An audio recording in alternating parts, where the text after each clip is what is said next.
Okay, so I'm probably going to say something that's going to hit a nerve with some people. And if it doesn't, great, I was wrong. But there's a difference between being loved and being needed. Does that make sense?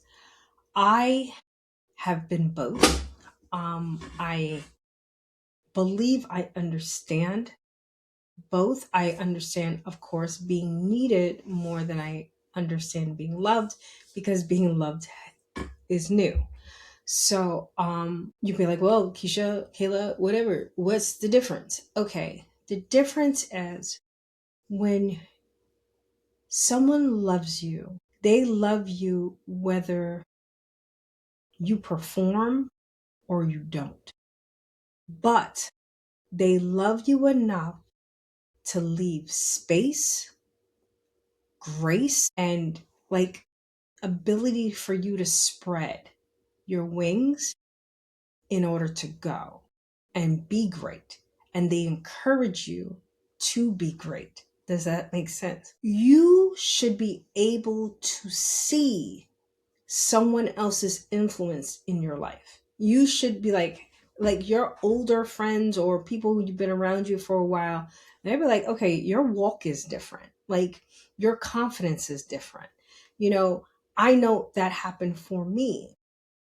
And it was like it was weird being around people who didn't flinch when you were you, who celebrated the fact that you were different and that you were weird, and that they celebrated the fact that you did so many different things, and it didn't intimidate them. Those people are the people who love you. They love you no matter what, but they love you enough to get in your ass and be like, what are you doing with this? you know are you going to do anything with this, or are you going to just play around with it? Like what are you doing with this? You understand? And it's like they love you enough to push you to where you need to be. They don't just love you and be like, oh, you're great, and that's it, and not push you when you're not really doing what you're supposed to be doing, when you're living a life that's not true. They're not going to be okay with that happening. They're not, because they love you. Now, when you're needed, the person's focus is just on what they need from you. So that's really the only capacity that they can hold you. They can't hold you in multiple capacities because they're only there to get something from you, because they need that from you. Whether it be they need love, or they need to feel safe, or they need to feel those things. I'm not saying that the people who love you, you don't need those things from them. You do, but it's not the entire connection or relationship. It's a ping pong relationship. You get what you need, I get what I need. And each of us serve each other well. And people can see my influence on you, people can see your influence on me, and it's like it's an ecosystem that flows. That's how you know the connection and the current is not blocked. But what happens when you're with someone who just needs you, it's like you're not there anymore. You're a tool in their toolbox that they use when they need it. I've been that, and I'm telling you, it doesn't get any better. It doesn't change, because once you start saying to the person, "Hey, I'm here too," and I remember saying that to that person, "Hey, I'm here too. I should be able to get something out of this too. I need to grow within this relationship too." And it was like, no, I literally had the person say this to me. No, wait, I'll get what I need to get, and then we can work on your stuff. And I looked at it, and me wanting to just having that craving validation loop, having all that other stuff on top of me and all that trauma, I was just like, okay, now I realize, no, if I'm not growing in this relationship, this connection, any part, if I am not growing in any part in this business, in this thing, if it's no growth in it, I'm out. I'm out. I will say something. But if you're like, no, this is how it is, I'm out. I'm not doing that anymore. I'm supposed to grow just as much as you are. I'm supposed to have the spotlight just as much as you are. It's not supposed to just be me sitting in the background while you do what you need to do and I'm sitting there clapping, unless that is what I choose to do and that's the journey. Because not everybody's journey is to be the star and to be the lead. Trust me, being the star and the lead is a lot of freaking work that people I didn't even realize that it was. I was like, I want to be the star. Bitch, this is a lot of work. It's a lot of work, it's a lot of training, it's a lot of understanding. You got to watch what you say, you got to be careful how you say things, you got to know your audience.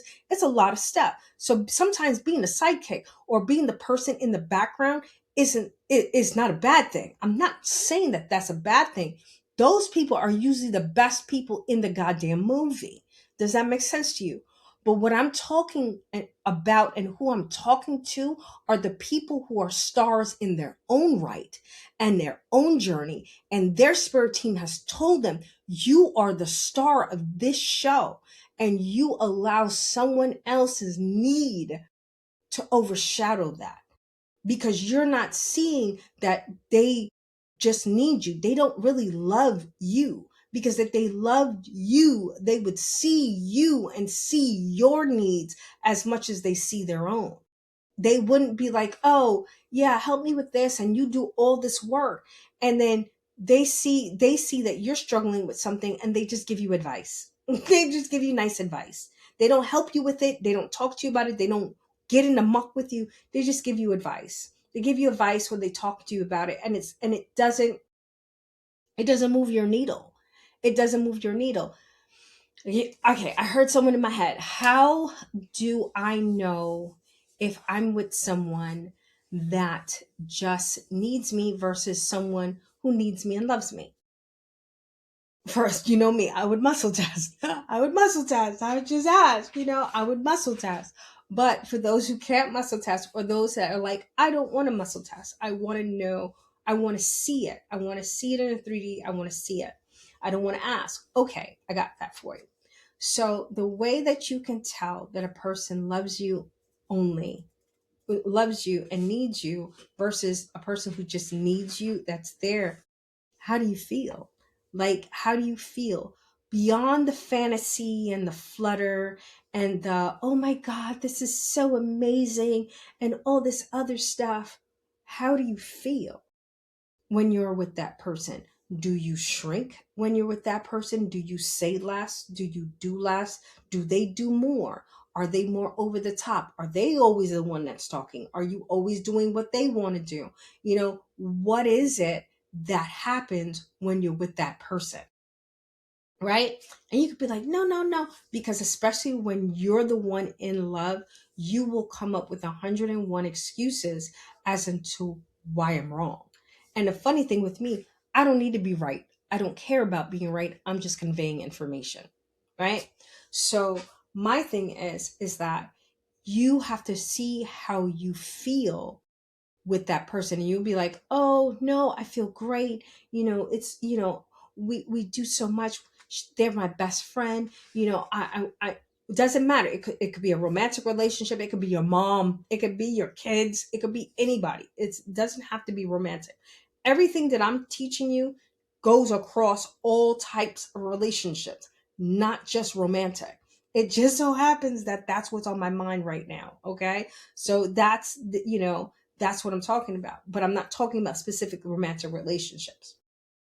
Now, the big test for me that I realize, damn, I'm shrinking and I'm not really in this, I'm support, is when I started to distance myself from it. When I started to distance myself from it and my life started to go higher, because I started to distance myself from it. I helped them less. I did less things. I didn't quite they weren't quite on my mind as much. And I started to move and do things for myself. And I started to make sure that I was okay. And I started to, focus on my goals and my dreams and my aspirations and all that other stuff, I ended up here. You understand? And I'm telling you this from my own experience. I ended up here and they stayed here because they needed me to take them here. Does that make sense to you? If you distance yourself from someone and they stay where they are, you were the one carrying the whole thing. You were carrying the whole thing. But the problem that I found and the problem that I find now with people also, you're scared to leave. You're scared to leave the relationship because you don't know if you're going to get another one.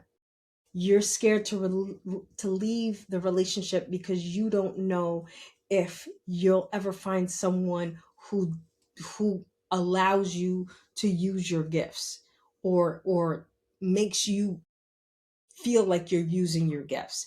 You're scared to leave that person because you don't know what people will say. You're scared to leave that person for a bunch of different reasons. You're scared to leave that company, that relationship for a bunch of different reasons. You understand? And once you realize why you're staying, you'll realize if that person is just there because they need you or they actually love you. Because there's relationships that I have right now with people that I don't want to leave it because I grow and they grow. You understand? I don't want to leave it because it heals my heart. You understand? I don't want to disconnect from it because it heals me. It heals me, and I can feel the other person being healed as well. So it's not just me, me, me, me, me. I help, help, help, help, help as much as I get. Does that make sense? And I can feel us healing each other in different ways. Those relationships, I will do everything I can to keep, maintain, and improve on it. Those aren't the relationships I want to leave, but the relationships where I was being drained and I really, not even really, but I really, really wasn't getting anything out of that relationship. And then I started to distance myself from it. And I look back at that person, and that person is still complaining about the same thing. That person is still complaining about the same issue. That person is still complaining about the same thing. It makes me go, oh shit, I carried you as far as you are right now. And you can't go any further without being on my back. Or so now you have to find another person's whose back you can get on top of to go up higher because you're not going to do any of the work. Does that make sense? That's how you know the difference between someone who needs you and someone who actually loves you. All right. I know this helped. I love you guys. Stay up, stay blessed. Deuces, and I'm out.